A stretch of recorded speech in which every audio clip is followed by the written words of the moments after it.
नमस्कार दोस्तों, स्वागत है आपका सीपी स्मार्ट क्लासेस में। दोस्तों, आज के रोजगार समाचार के इस वीडियो में सबसे पहले हम बात करने जा रहे हैं समाज कल्याण के 489 स्कूलों में भर्ती पे रोक लगा दी गई है।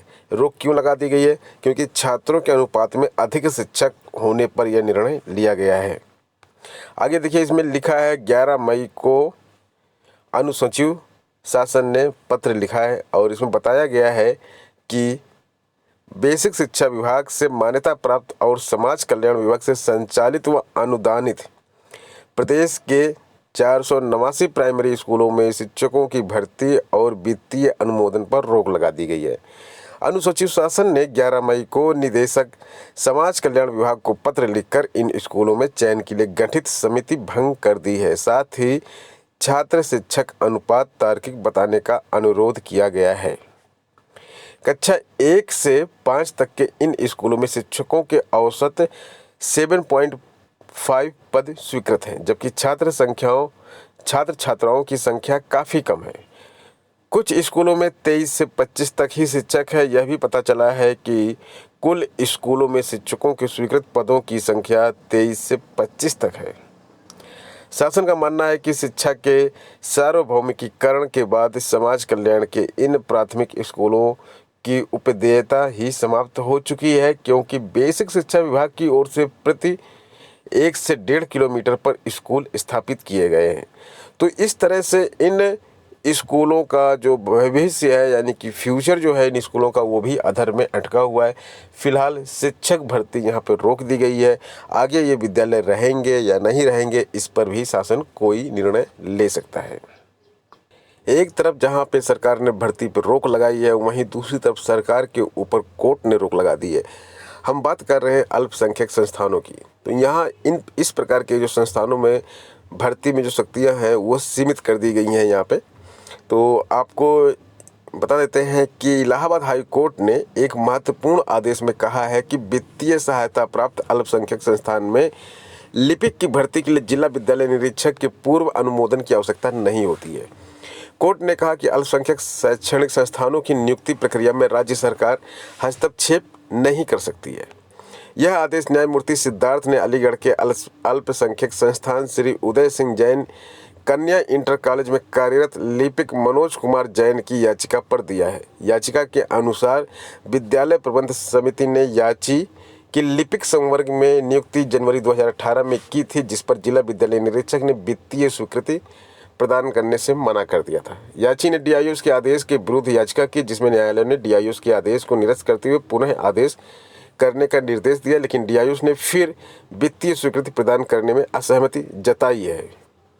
तो इस प्रकार से आप देख रहे हैं कि जो अल्पसंख्यक संस्थान है, वहाँ पर कोर्ट कहीं ना कहीं यह चाहती है कि सरकार का हस्तक्षेप वहाँ पर कम हो और जो प्रबंधकीय समिति हैं वो वहाँ पर नियुक्तियाँ करें।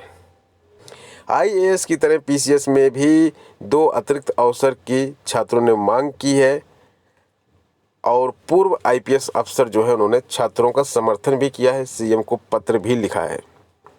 यूपीएससी ने 2 अतिरिक्त अवसर दिया है छात्रों को, क्योंकि परीक्षा का पैटर्न जब चेंज होता है तो यहाँ पे अतिरिक्त अवसर दिया जाता है। पीसीएस की परीक्षा में हालांकि इस तरह का अतिरिक्त अवसर नहीं दिया गया था, तो छात्र उसकी मांग कर रहे हैं। और पूर्व आईपीएस अधिकारी अमिताभ ठाकुर जो इस तरह के कार्य करने के लिए फेमस हैं, छात्रों के लिए कार्य करते हैं। किसी भी प्रकार की जो है अगर परीक्षा होती है उसमें कुछ गड़बड़ी होती है तो वहाँ पर आवाज़ उठाते हैं। और उनकी पत्नी सामाजिक कार्यकर्ता है नूतन ठाकुर ने भी इन दोनों ने छात्रों का समर्थन करते हुए मुख्यमंत्री को पत्र लिखा है। इग्नू एससी के छात्रों को यूपीएससी की मुफ्त कोचिंग देगा।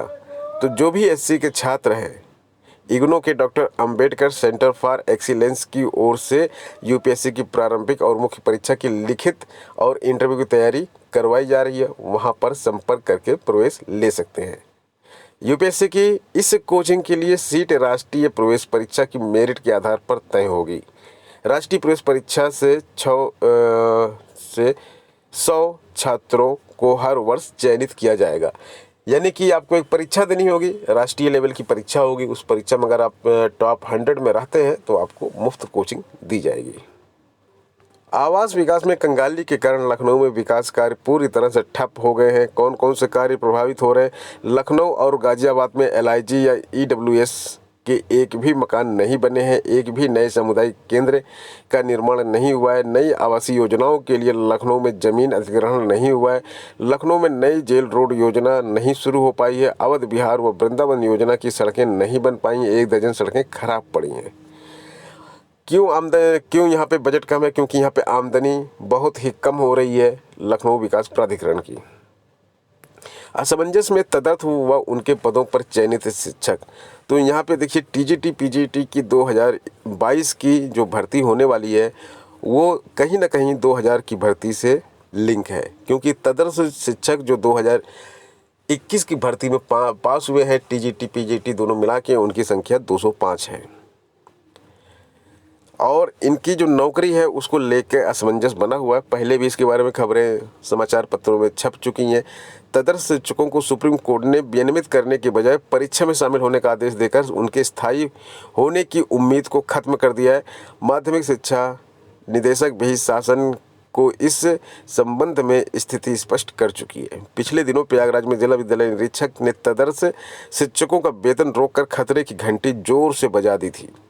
प्रदेश भर में करीब 600 तदर्थ शिक्षक हैं। इनकी नियुक्ति शैक्षिक कैलेंडर वर्ष या नियुक्ति वर्ष में उत्तर प्रदेश माध्यमिक शिक्षा सेवा चयन बोर्ड से चयनित शिक्षक के आने तक होती है।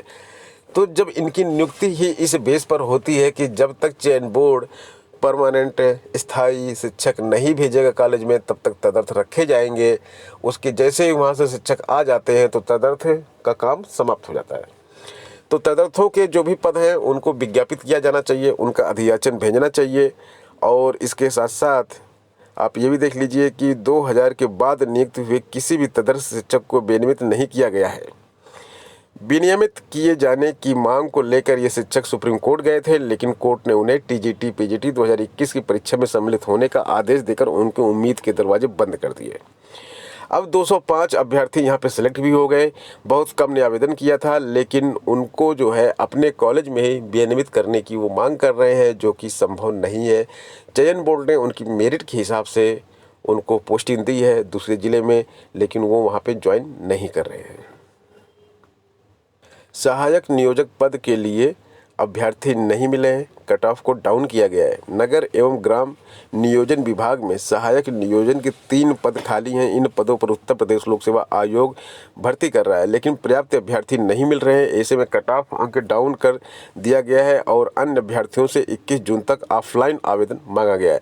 सहायक नियोजक पद पर 2 अनारक्षित और 1 अनुसूचित वर्ग के अभ्यर्थी का चयन होना है। इसलिए आयोग ने 1 दिसंबर 2021 को विज्ञापन निकाला था।